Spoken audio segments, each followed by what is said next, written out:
intaglio called engraving. Perhaps you have a wonderful piece of jewelry, a locket, a bracelet, the inside of your wedding ring that has been engraved with the date that you married, right? Right? Maybe you have a plaque on the wall from the trophy or some event or some commemoration when you retired or when you accomplished something, right? I'm from the South. My mother had a beautiful silver service tray with the teapots and all the silver, and it was beautifully engraved. It was a design.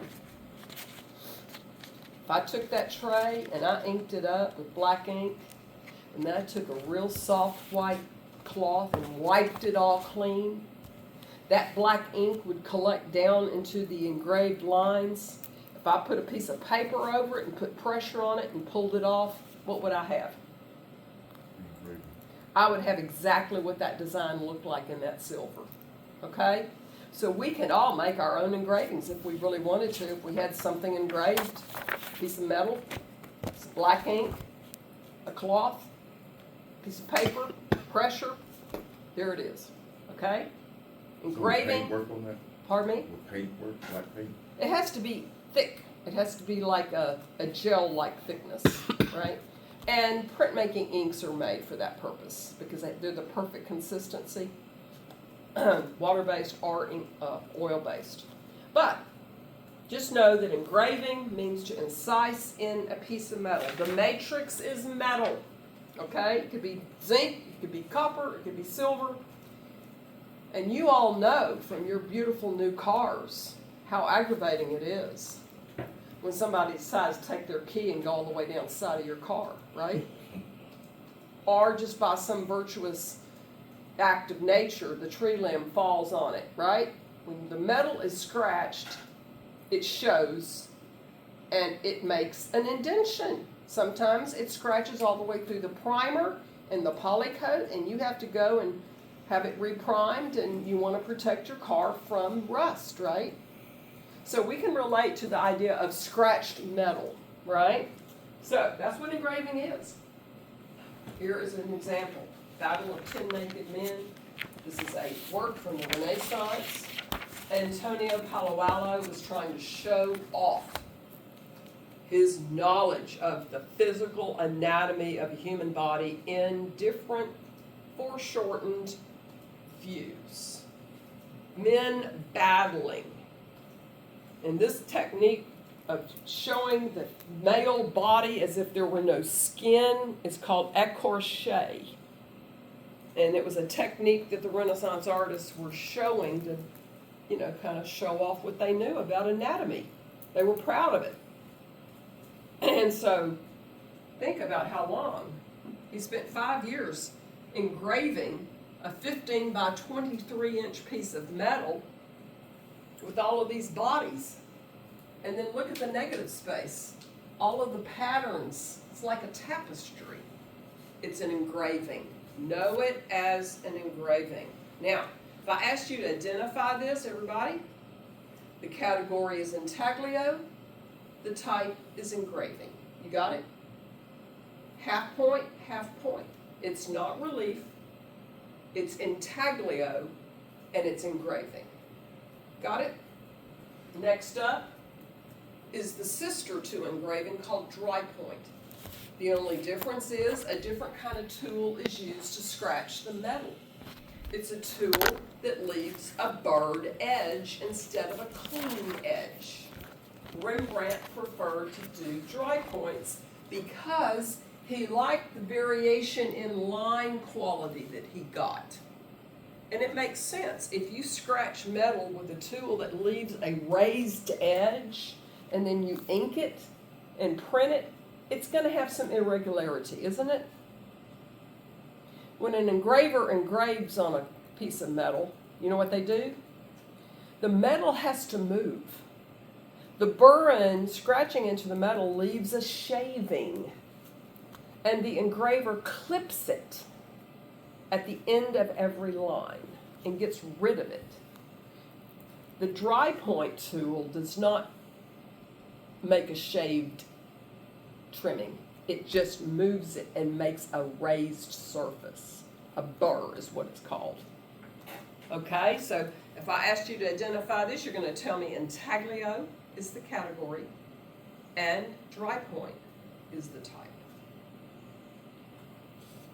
Lastly, the third process under intaglio is called etch, etch, etch, etch. The word itself. Everybody look at this. Here's my metal plate. Before I do a single thing, I'm going to put a protective coat of resin all over it, about an 1/8 inch thick. Okay? Then I'm going to take my needle, my burring, and I'm going to do my design. But I'm not going to have to put a whole lot of pressure like an engraver would. I'm just going to open up that soft, resiny, waxy surface and expose the metal. Then I'm going to take it to the bath of acid that will etch, etch, etch, etch, etch through. The longer I leave it in the bath of acid, the what? The deeper the line will etch into the metal. Got it? I take it out of the acid, I rinse it off and remove all resin. Then I resume just as if it were an engraving. I ink it up, I wipe it clean, I put the plate on the bed of the press, I put the paper on it, I run a pressure over it, and I pull the image. But instead of me doing all of the pressurized work of carving and incising, the acid does the work. Okay? So, dry point, engraving and dry point, and now etch, etch, etch, involving acid. An etching can look as simple as this. Look at this, Matisse. Notice, the entire plate covered with the resin was left undisturbed except for these lines. There's about 20 lines with a tiny needle representing the contour of Lulu's face wearing a hat. The head of Lulu, a portrait of Lulu. We can tell a lot about her. She's got a little scoop neck blouse on. She's got a hat with flowers on. It's very simple. It's an etching. Or an etching can look like this. Look at this. Angela Kaufman spent hours on this 8 by 6 inch piece of metal with a needle through the resin, making all these little lines. Hatched lines, cross-hatched lines, contour lines. Many of you might think that's a pen and ink drawing. I mean, it appears just like a pen and ink drawing, except you only have one drawing. This was done on a metal plate where I can ink it numerous times and get a whole edition. Printmaking is about line. I think you'll all agree. So here's our second example of what etching can look like. Simple or complex, right?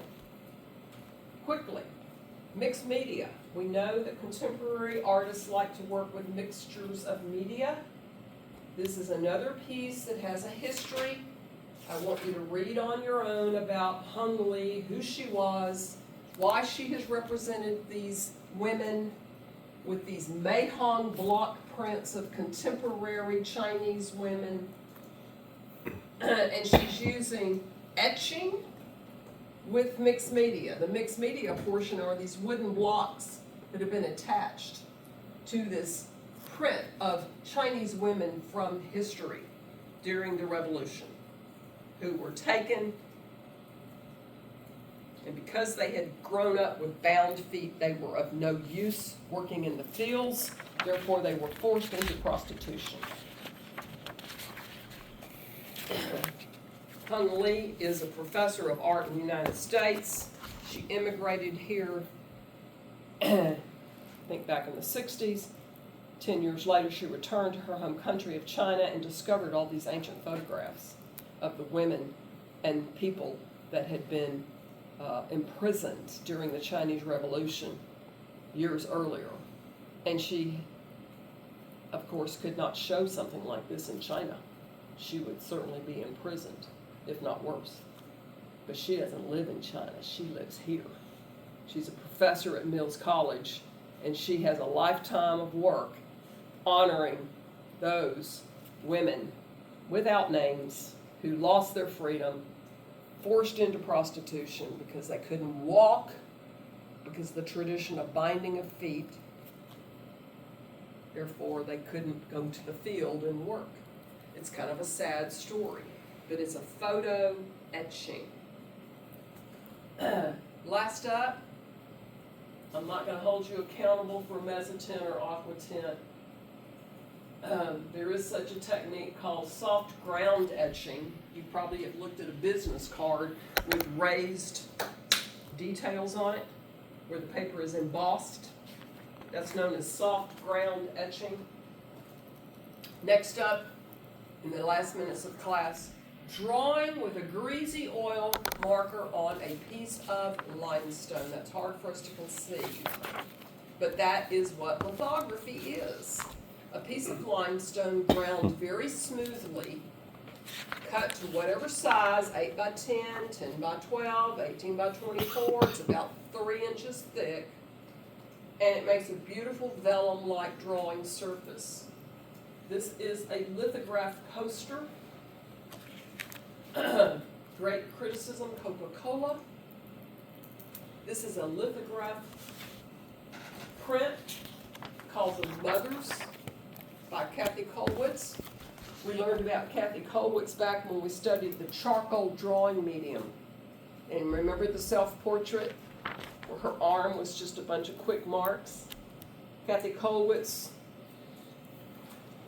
her husband was a doctor in World War I. She survived horrible times in Germany. Her son was killed. She witnessed the suffering of women and children during wartime, certainly as a result of being the wife of a doctor taking care of a lot of these individuals, and this is what she calls the mothers. Lithography has kind of a porous surface to it, and it can look very much like a charcoal drawing. But this is, instead of drawing with charcoal on paper, it's drawing with a black, greasy litho crayon that's kind of like a grease marker. And you can see how powerful and how bold this image is. So lithography can look very refined like this, or it can look really raw like this. Litho is what it's known as. A planographic process, no carving, no incising involved. Everything is up on top of that limestone. Last up, you're very familiar with silkscreen. Here we have Andy Warhol taking the image of Marilyn and silkscreening her. Serigraphy is the process. And there is no second type. It is what it is. Lithography is lithography. Serigraphy is serigraphy. There is no type variation underneath those last two. No, it is silkscreen or serigraphy. Here is also another serigraphy image. Very flat, very graphic. And notice how Alex Katz has used this little jagged edge when he cut the stencil to help us know that this is what? What is this? Hair. And we can tell it just simply by the way the edge is treated. So an artist has to abstract and simplify to do a silk screen. And little details like the little marks in the lips help us know she's wearing a shiny red lip gloss, right? It's like kind of a high fashion image of the red coat. Last image is not a true form of printmaking because you can only make onesies. It's called monotype. Monotype. And if you turn the page